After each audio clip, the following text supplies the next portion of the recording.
Growing up kind of close by, you know, I had attended Badger football games. I was one of those in the crowd. When I was out there, I was ready. It was just an experience, though, that really, until you experience it, you just don't know how invigorating it really is. It was just awesome. I don't even know how to describe it. It's been 35 years since Tom Stauss put on the pads and walked into Camp Randall Stadium. But the time he spent in the hallowed venue will stick with him forever. There is nothing like that competition that you get. It's like us against them, and you develop such a bond, and it becomes an experience that really, it's unparalleled. The Jefferson native stepped up as a key piece to the team in 1979, a season that started in terrible tragedy. Our starting flanker, he actually drowned in Lake Monona. I saw that we had some difficulty at that position, so I actually went to Coach McLean and volunteered to switch if he wanted me to, help out. In turn, Stauss led the Badgers in receptions and yards on his way to team MVP honors. When I was in Jefferson growing up, the only goal I had was just to play in Camp Randall, and getting an honor like this is just a fantastic feeling, and I just want to thank all my teammates for voting for me. But instead of pursuing a future on the gridiron, Stauss switched to a different field altogether.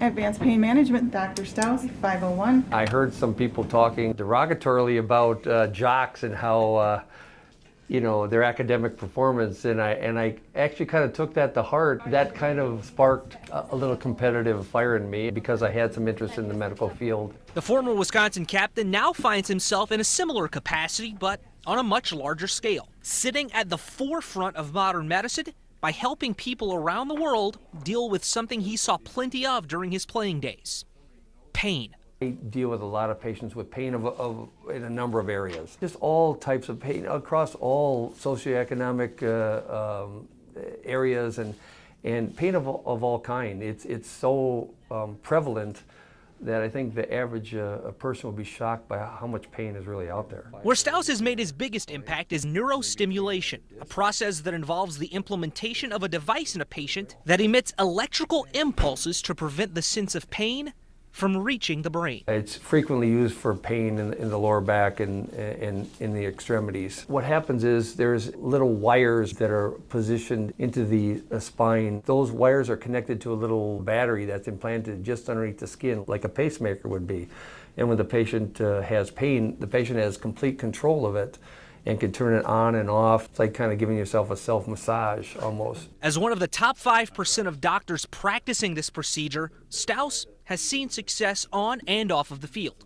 But putting others before himself has defined him in both capacities. When I was playing, you just kind of do what you got to do, and you try to do it the best that you can. It's not so much your personal success, because that's not what drives you, but it's just a feeling that whatever I'm going to do, I'm going to try to do it the best I possibly can, and hopefully that along the way it'll positively impact someone along the way. For someone who sees pain day in and day out, it would be easy for Stauss to have concern about the future of injuries and football. But in his mind, the gain far outweighs the risk of playing the game he loves. Parents who ask me, would you do it again?